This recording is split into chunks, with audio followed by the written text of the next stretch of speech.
Hello, नमस्कार. चला तर मग तुम्ही बघितली असेल आपली प्रीमिक्स पोह्यांची रेसिपी. तर आता बघूया आपण प्रीमिक्स उपम्याची रेसिपी.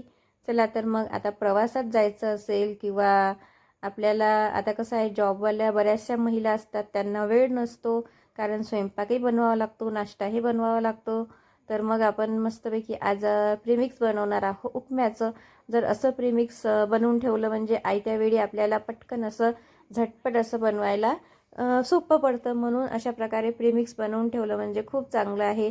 चला तर मग मी तुम्हाला आज रेसिपी सांगते. तर इथे बघा, आता मी कढईमध्ये तेल तापत ठेवलं आणि जिरं मोहरी छानपैकी तेलामध्ये तडतडू दिली. आता बाजूलाच मी रवा पण भाजून ठेवलेला होता याआधी, तर ते मी तुम्हाला काही व्हिडिओमध्ये दाखवलं नाही. त्यानंतर भरपूर असे शेंगदाणे टाकून घेतले आणि लालसर होईपर्यंत मस्तपैकी भाजून घेतले. त्यामध्ये थोडंसं चुटकीभर हिंग, त्यानंतर आपल्या बारीक कट करून घेतलेल्या मिरच्या हिरव्या, आणि हिरव्या मिरच्या पण मस्तपैकी मोकळ्या छान अशा ड्राय होईपर्यंत भाजून घ्यायच्या आहे, कारण आपल्याला हे प्रीमिक्स भरपूर दिवस टिकलं पाहिजे. म्हणून आपण मिरच्या पूर्णपणे भाजून घेऊ. आणि तुम्हाला मिरच्या जर वेळेवर जर बनवायचं असेल तर तुम्ही त्या टाकू शकता, नाहीतर मग आधी मिरच्या कट करून थोडा वेळ उन्हामध्ये वाळवत घालायच्या.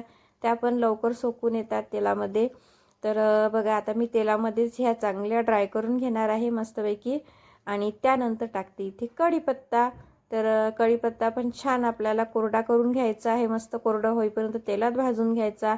थोडंसं चुटकीभर हळद आणि त्यानंतर थोडंसं चवीनुसार मीठ वगैरे टाकून घ्यायचं.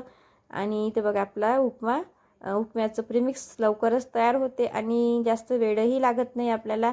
तर बघा, आता मी मीठ वगैरे टाकून घेतलं. त्यानंतर आता यामध्ये भाजलेला रवा आहे तो टाकून घेणार आहे. त्यानंतर आपलं झटपट असं उपम्याचं प्रीमिक्स रेडी होणार आहे. आणि आयत्या वेळी गरम पाणी करून पटकन असं आपण याचा उपमा तयार करू शकतो. तर यापुढे तुम्हाला मी रेसिपी नक्की दाखवणार आहे की आपण प्रीमिक्सचा उपमा कसा बनवायचा.